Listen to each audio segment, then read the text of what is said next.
الحمد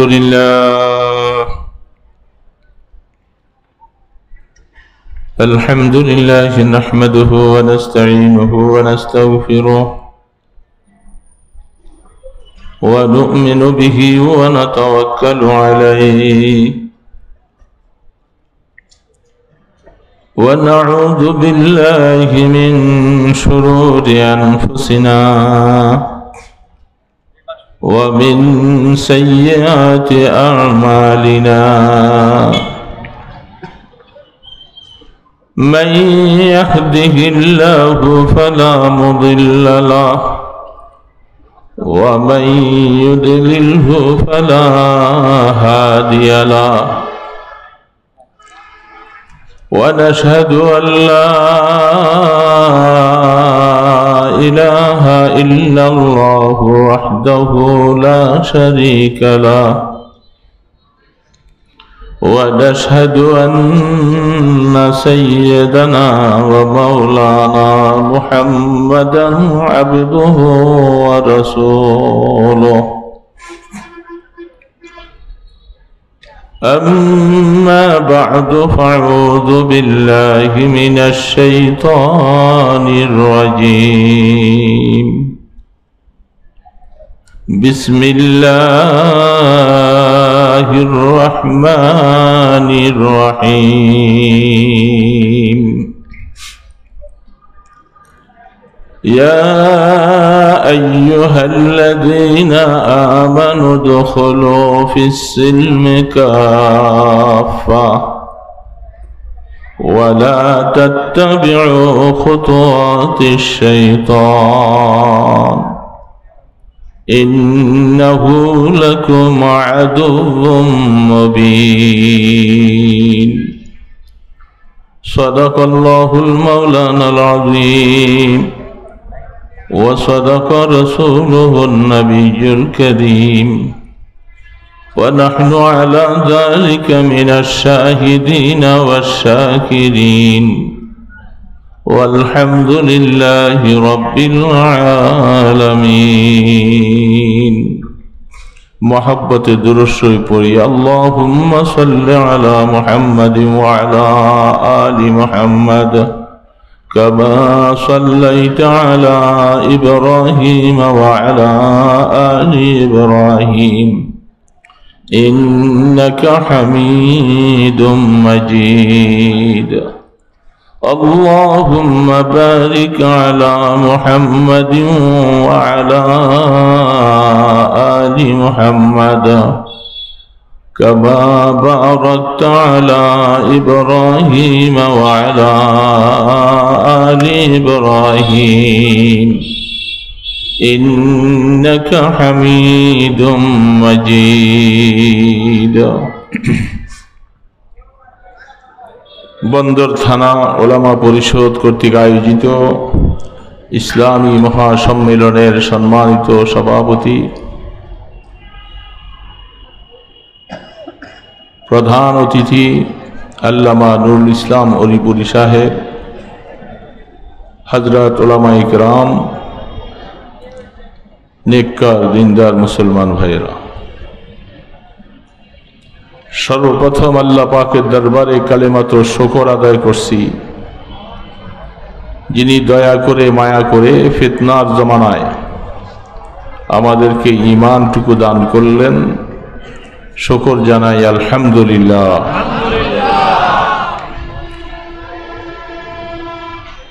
মানুষ যতদিন পর্যন্ত উলামায়ে কেরামদের কথা শোনার মতো অভ্যাস হবে, সেই জাতি বিভ্রান্ত হতে পারে না। জাতির দিক নির্দেশনাকারী উলামায়ে কেরাম, তাদেরকে সামনে রেখে যারা নিজেদের পথ চলা শুরু করবে, তাদের কথা শুনবার মতো অভ্যস্ত হবে, আল্লাহ পাক সেই জাতিকে পথভ্রষ্ট করবেন না। সেই জাতি অবশ্যই সঠিক রাস্তায় পরিচালিত হয়ে গন্তব্যস্থান জান্নাতে ইনশাআল্লাহ পৌঁছে যাবেন, বলে আমিন। জাতির রাহবার ওলামা, এটা কি মানতে আমাদের অসুবিধা আছে? উলামায়ে কেরামদেরকে ভালোবাসতে, উলামায়ে কেরামদের কথা শোনার জন্য আল্লাহ রসুল নির্দেশ করেছেন। কেন? দিন সম্পর্কে জানা, কোন রাস্তায় আমি পরিচালিত হলে আমি আল্লাহ পাকের কাছে নাজাত প্রাপ্ত হব, সেই পথগুলি উলামায়ে কেরাম কোরআন এবং হাদিসের আলোকে নিজেরা দায়িত্ব নিয়ে, মুসলমানদের মায়া মহব্বত নিয়ে তাদেরকে সেই পথে পরিচালিত করার জন্য চেষ্টা করেন। এজন্য জীবনের মূল্যবান সময়ের কিছু অংশ সময় পেলে উলামায়ে কেরামদের মজলিসে বসব, উলামায়ে কেরামদের কথা শুনব। কি বলেন? রাজি আছি না আমরা ইনশাআল্লাহ? সারা দেশে আমাদের এই মৌসুমে বিভিন্ন মাদ্রাসায়, বিভিন্ন জায়গায় সামাজিকভাবে ওয়াজ নসিহত সংগঠিত হয়। উলামায়ে কেরাম দিক নির্দেশনামূলক আলোচনা করেন। যারা সেই আলোচনাকে পুঁজি করে চলতে চায় অবশ্যই তাদের জন্য কল্যাণ বয়ে আনবে। আর যারা উলামায়ে কেরামদের সাথে বিদ্বেষ পোষণ করে, উলামায়ে কেরামদের কথা শুনতে চায় না, তারা আল্লাহ পাকের কথাও শুনতে সক্ষম হবে না। কারণ আল্লাহ রাব্বুল আলামিন তিনি এই পৃথিবীর সমাজে মানুষকে সঠিক পথে পরিচালিত করার জন্য যুগে যুগে নবী রাসূল পাঠিয়েছেন।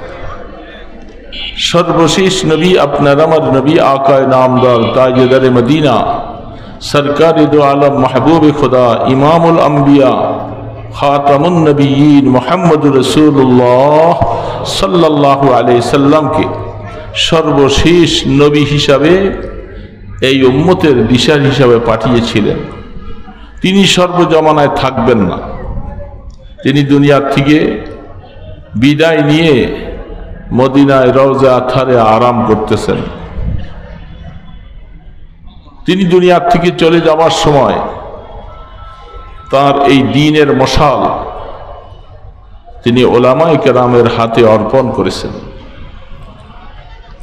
তো যে জাতি উলামায়ে কেরামকে নিজেদের রাহবর হিসাবে গ্রহণ করবে, তারা নবীজির অনুসরণ করল, নবীজির কথাকে তারা পালন করল। কারণ জাতির রাহবর হিসাবে নবীজির পক্ষ থেকে উলামায়ে কেরামকে দায়িত্ব দেওয়া হয়েছে।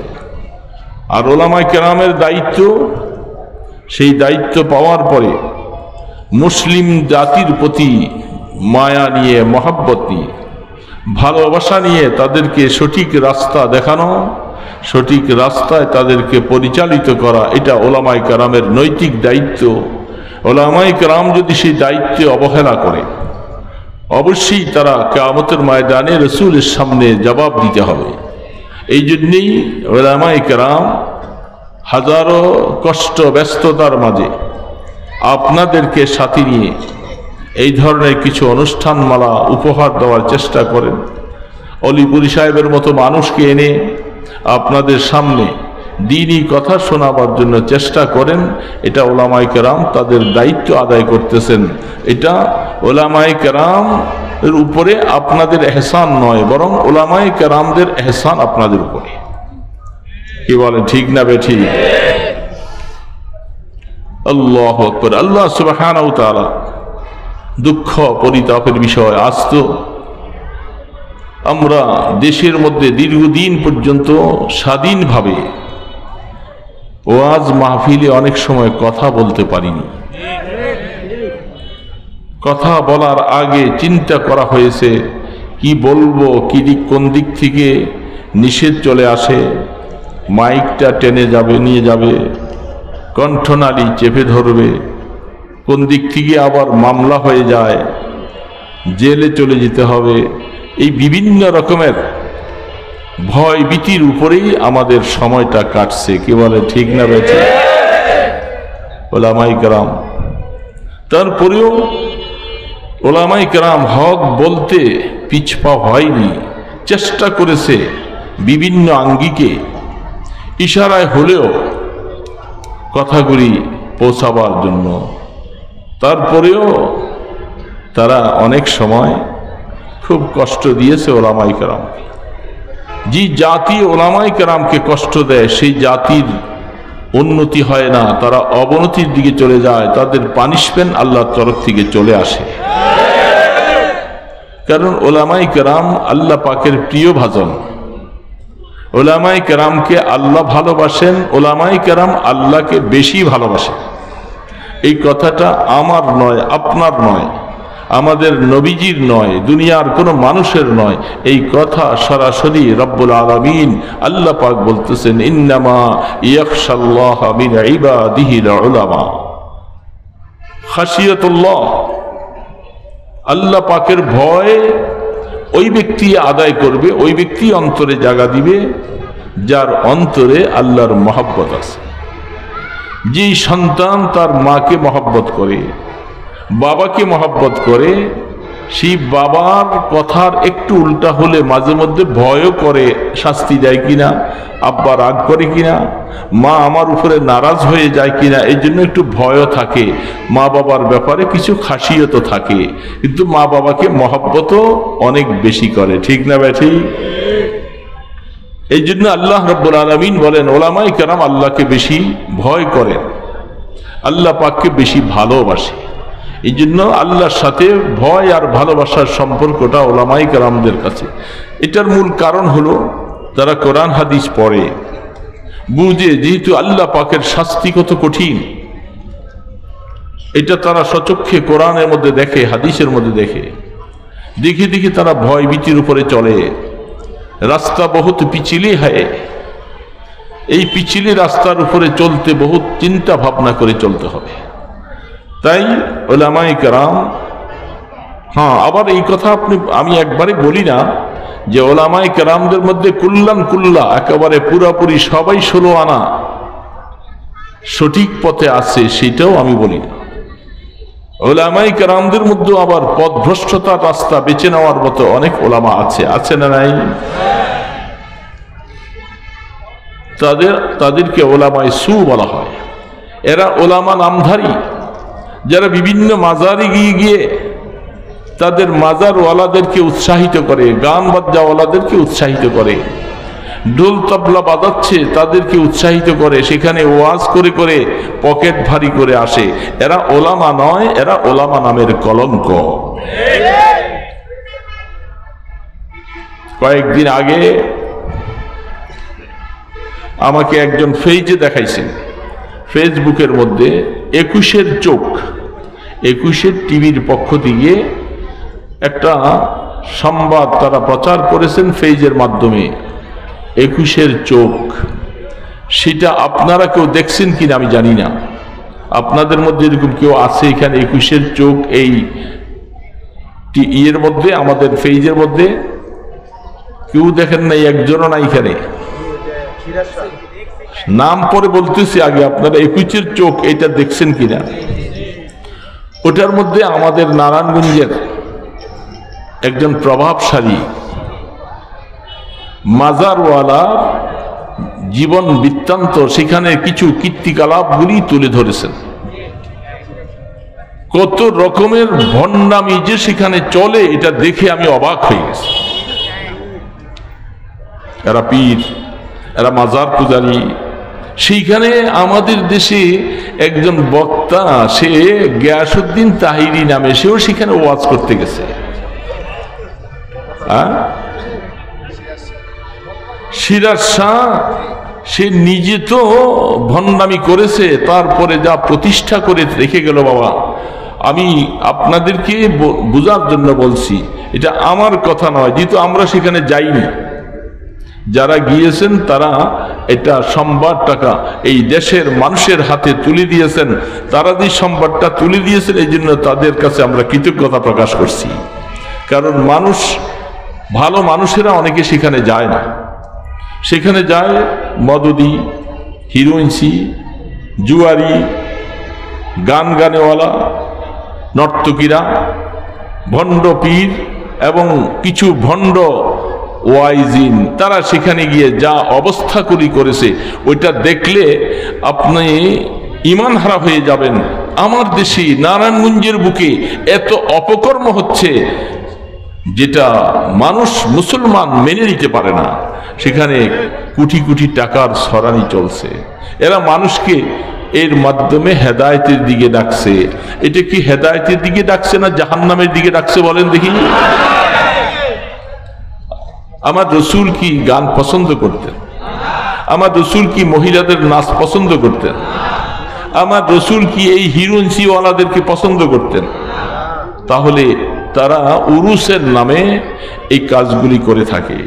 আজ পর্যন্ত বাংলার জমিনে ভণ্ড হোক আর ভালো হোক, কোন পীর তাকে দোতলার উপরে মাটি দিছে এমন ইতিহাস বাংলাদেশে নাই।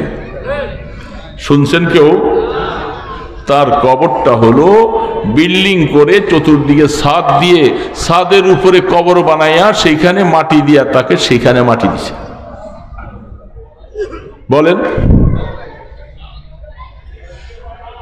পৃথিবীতে এমন কোন ভণ্ডামি করছেন বলে তার প্রমাণ নাই। তাহলে সমস্ত ভণ্ডামিকে ছেড়ে গেছে। একজন অ্যাডভোকেট আমাকে এই তথ্যটা এসে দিয়েছিলেন। নারায়ণগঞ্জ কোর্টে গিয়েছিলাম, পরে আমাকে বলে যে ভাইজান, অনেক বলার পরে গিয়েছিলাম সিরাজ স্যার মাজার আমাকে দাওয়াত দিয়েছিলেন, গিয়েছিলাম। যাওয়ার পরে দেখলাম তার বাবার কবরটা কোথায়? দোতলার উপরে। বলে আমি আশ্চর্য হয়ে গেলাম, একটা মানুষের কবর দোতলার উপরে, সেইখানে কবর পাকা করে কিছু মাটি দিয়া সেখানে তাকে রেখে দিয়েছে। তার ভক্তরা নিচের মধ্যে সেজদা দেয়, তাওয়াফ করে, দোতলার মধ্যে চতুর্দিক থেকে তার কবরের পাশে ঘুরে ঘুরে তাওয়াফ করে। আফসোস লাগে, এই দেশের লক্ষ লক্ষ মুসলিম জনতা নারায়ণগঞ্জের আশপাশে, তারা এগুলি চোখে দেখে সেখানে যারা অর্থ ছড়াছড়ি করছে, যারা সেখানে যাচ্ছে উরুসের নাম দিয়ে, তাদের ইমানটুকু আছে কিনা আমার সন্দেহ লাগতেছে। দোস্ত, ইমান যে কোন অবস্থায় চলে যাচ্ছে আমরা একটু চিন্তা করতেছি না। এই কথাগুলি অন্য মাজারওয়ালারা বলবে না, আর ওই তাহিরির মতো ওই বক্তা সে বলবে না, কারণ সে তো নিজের টাকায় বিক্রি হয়ে আসছে। এই অপসংস্কৃতি যেখানে হচ্ছে সেইখানে এসে ওয়াজ করে কেমনে? আমার মতো আব্দুল আউয়ালকে খোদার কসম খাইয়া বলি, 1 কোটি টাকা যদি তুমি অফার করো, আমি যাব না তোমার এখানে আলোচনা করতে। তোমরা সেখানে টাকায় বিক্রি হয়ে গেল, তাদের প্রশংসা কিভাবে করো? যারা আল্লাহ পাকের দ্বীনের গলার মধ্যে ছুরি চালাইছে, যারা মুসলমানদেরকে ভিন্ন পথে নিয়ে যাচ্ছে, যারা মুসলমানদেরকে আকীদায় খারাপ করে দিচ্ছে, মহিলাগুলাকে নাচ গানে উদ্বুদ্ধ করছে, আফসোস লাগে। সেখানে মানুষ কি করে যায়, সেখানে টাকা ছড়াচ্ছে, কিভাবে টাকা উড়াচ্ছে, কি আশ্চর্য অবস্থা। এবং সমস্ত কিছুর ক্ষমতার মালিক তার বাবা সিরাজ সাহেবকে মনে করে। তাদের ঈমান আছে? ঈমান ধুয়ে মুছে শীতলক্ষার নদীতে ভেসে চলে গেছে। মুসলমান এই কথা, এই অপসংস্কৃতি থেকে, এই অন্যায় পথ থেকে তাদেরকে ফিরাবে কারা? এটার মূল দায়িত্ব ওলামায়ে কেরামকে নিতে হবে। ওলামায়ে কেরাম ঐক্য হও, সমাজের মুসলিম জনতা তোমাদের পাশে থাকবে। তোমরা আল্লাহ দ্বীনের মশালকে সামনে নিয়ে সামনে এগিয়ে যাও, আমার আল্লাহ পাকের তরফ থেকে তোমাদের উপরে সাহায্য আসবে ইনশাআল্লাহ।